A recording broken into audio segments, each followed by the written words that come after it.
Hi guys, welcome to the channel. My name is Bill and I'm a second year medical student at Deakin University in Australia. I hope this channel can provide a little bit of clarity to the often confusing medical admissions process here in Oz and maybe a bit of an insight into what the life of a medical student's like. In this video, I'll provide you with an overview of the admissions process to study medicine in Australia and hopefully help you achieve your dream of becoming a doctor. As I mentioned, the medical school process in Australia is very complex with two main admissions pathways, but each one having very different admissions requirements. The medical school system in recent years has transitioned from what used to be an undergraduate system where you'd complete 5 to 6 years at a university following high school to now being more focused on a postgraduate degree. This means that you complete another undergraduate degree, normally in a scientific area, but not always, and then you go on to complete a master's level degree, which is normally 4 years. So as we're still part of this transition, Australia still uses a combination of these two systems. So there's 9 universities that offer an undergraduate medical degree and 13 universities that offer a postgraduate degree. There are some exceptions to this rule though, with some universities providing access to their postgraduate medical degrees as part of a direct entry from high school for high achievers, but we won't really cover that in this video as I'll cover it in a future video. Okay, so let's outline the types of medical degree in Australia, starting off with undergraduate degrees. So there are roughly 1,300 undergraduate medical places available in Australia each year. The majority of these go to Year 12s who have just left school, but some places are reserved for people who have completed another undergraduate degree or if they've taken a year off. 9 universities across Australia offer a complete undergraduate medical degree. These being Monash University in Victoria, Western Sydney University, the University of New South Wales, and the joint medical program by the University of Newcastle and University of New England in New South Wales, Bond University and James Cook University in Queensland, the University of Tasmania, based in Hobart, Curtin University in Western Australia, and the University of Adelaide in South Australia. In terms of places available to all applicants, there's 866 Commonwealth supported places, 350 places as part of the bonded medical program, and 104 full fee paying places, which are all at Bond University. So that adds up to a total of 1,320 total places for undergraduate medicine. The admissions process for undergraduate medicine is normally made up of 3 parts, these being the UCAT, a valid ATAR score, and an interview phase. Most of these universities require their applicants to sit the University Clinical Aptitude Test, or UCAT, which replaced the UMAT in 2019. The UCAT is a 2-hour online computer-based test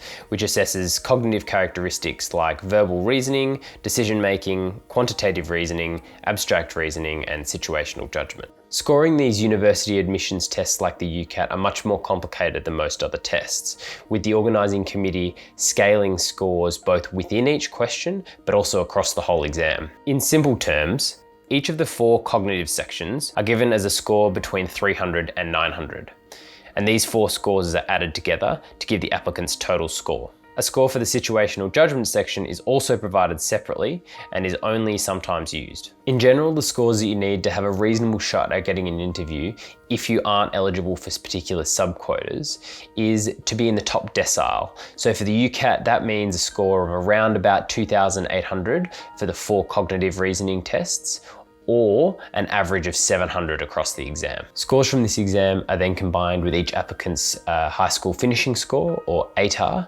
and then they're combined together and sent to universities to determine who gets an interview. Unfortunately for undergraduate applicants, separate applications have to be sent to each university as there's no overarching matching organisation. Once the universities receive all of their applications, they then create a rank list combining the UCAT and the ATAR and determine the people that are going to be invited to the number of interview places that they've predetermined. Normally this number's in the range of 1.5 to 3 interview offers for the amount of places that they have available for that given year. The fact that each applicant has to apply to all of the universities they're interested in means that, unlike in the postgraduate pathway, each student can receive multiple interview offers, but then also receive multiple place offers. In terms of course structure, undergraduate degrees are normally either 5 or 6 years long, depending on the university. Until recently, these undergraduate degrees have been offered as a Bachelor of Medicine and a Bachelor of Science, or an MBBS.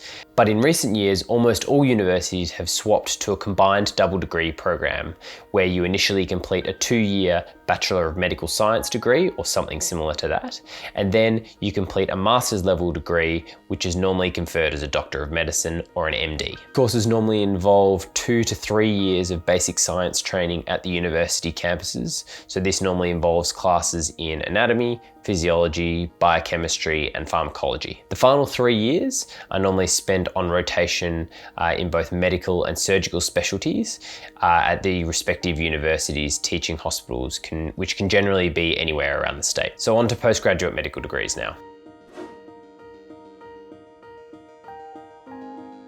Postgraduate medical degrees are open to all applicants who have completed a previous undergraduate degree.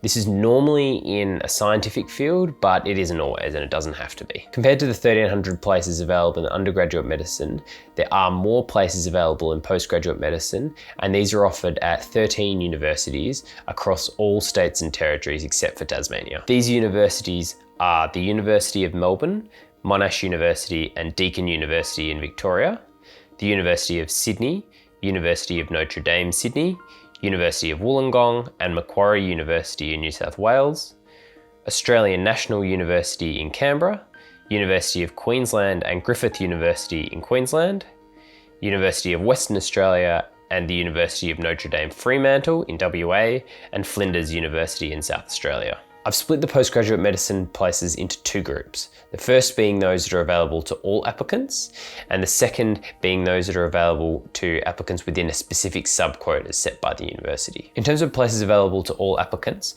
there's 910 Commonwealth supported places available, 340 places as part of the bonded medical program, and 150 full fee paying places, which are across several universities. This comes to a total of 1,400 places overall. Several universities have additional place quotas that are available only to students who have studied an undergraduate at that specific university. These are generally split up into 2 categories. Guaranteed entry pathways, which are for secondary school high achievers who are guaranteed a place in a postgraduate medical program as long as they maintain a specific GPA within an undergraduate degree at that same university. And the other category of special quotas is for graduates of that university's medical science programs. Normally these are applied for in the penultimate year of that undergraduate degree, and they're completed as part of an internal application rather than one to GEMSAS. So within these additional place quotas, there are around 370 CSP places and 150 BMP places, totaling to about 500. This, added to the 1,400 places available to all applicants, means a total of 1,900 places, 600 more than are available in undergraduate medical programs. The admissions process for postgraduate medicine, for the most part, is less complex than the undergraduate admissions pathway. With the exception of the University of Sydney, Flinders University and Monash University, all applications are made to GEMSAS, which is an overarching matching program. In order to apply for a postgraduate medical degree, most universities require you to have 2 things. These being a valid GAMSAT score and to have completed an undergraduate degree in the last 10 years and a valid GPA from that degree. The GAMSAT, or Graduate Medical School Admissions Test, is run twice a year, normally in March and September, and the results are valid for 2 years. In 2020, due to the COVID-19 pandemic, the structure of the exam was slightly different. But traditionally, the exam's been sat over 6 hours with a 1-hour break in the middle. But unfortunately, by the time all applicants are shuttled in and shuttled out of the testing facility, normally the day starts at around about 8 AM and finishes at close to 6 o'clock. The GAMSAT is made up of 3 sections, with section 1 being reasoning in humanities and social sciences and lasting for around 2 hours. This section assesses each applicant's interpretation and understanding of different cultural and social contexts. There are 75 questions in section 1, and these are spread out across about 15 to 20 different passages. These passages include poems, newspaper articles, and graphs, as well as excerpts from both fiction and non-fiction books. Section 2 is the essay writing part of the exam. Put simply, this is 2 short essays within an hour. Each writing task has about 5 prompts, with the first one relating to more socio-cultural issues such as leadership, politics and freedom of speech, and the second being more personal, so relating to issues like friendship, relationships, and choice. Section 3 is the longest part of the exam at 3 hours and consists of 110 science questions. The three main topics within Section 3 are broadly chemistry and biology at a first-year university level and physics to a year 12 level. But Section 3 isn't really the kind of science exam you would have done in the past at school or university. Previously, the GAMSAT has involved a fair bit of rote learning on specific science topics, but for the most part, now all of the information for Section 3 is available within the paper, and the test is more assessing how quickly you can process this information and choose an answer. Don't get me wrong, having a good grounding in science is still very beneficial,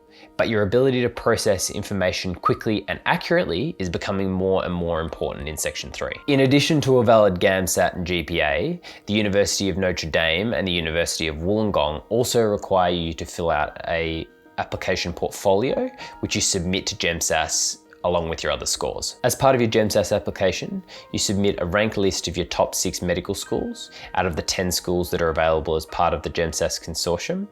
Once GEMSAS receives the scores, they then compile all of the applicants together and create a ranked list based on those preferences. After completing this process, GEMSAS then sends out interview offers or the dreaded EOD if you haven't unfortunately got an interview at one of your ranked schools. Each applicant then completes an MMI or multiple mini interview at one GEMSAS university, and the scores are then returned to GEMSAS for more processing. In late October, early November, each university then sends out their offers for the amount of places that they have available for that year. The postgraduate course structure is quite similar to an undergraduate course, except with a condensed preclinical period, after which students are spread across the university's various teaching hospitals. In contrast to undergraduate degrees, because time is short, most universities have to cram as much information as they can into that postgraduate preclinical phase. This means that there's usually some pre-expected knowledge, but normally universities provide an intro block for people who have a non-science background. So, in summary, if you want to become a doctor in Australia, you have to take one of two pathways: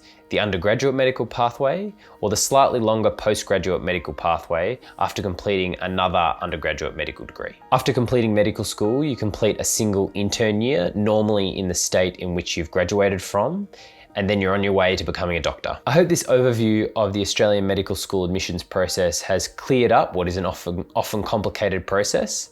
In the next few videos, we'll cover the undergraduate and postgraduate medical pathways in a bit more depth.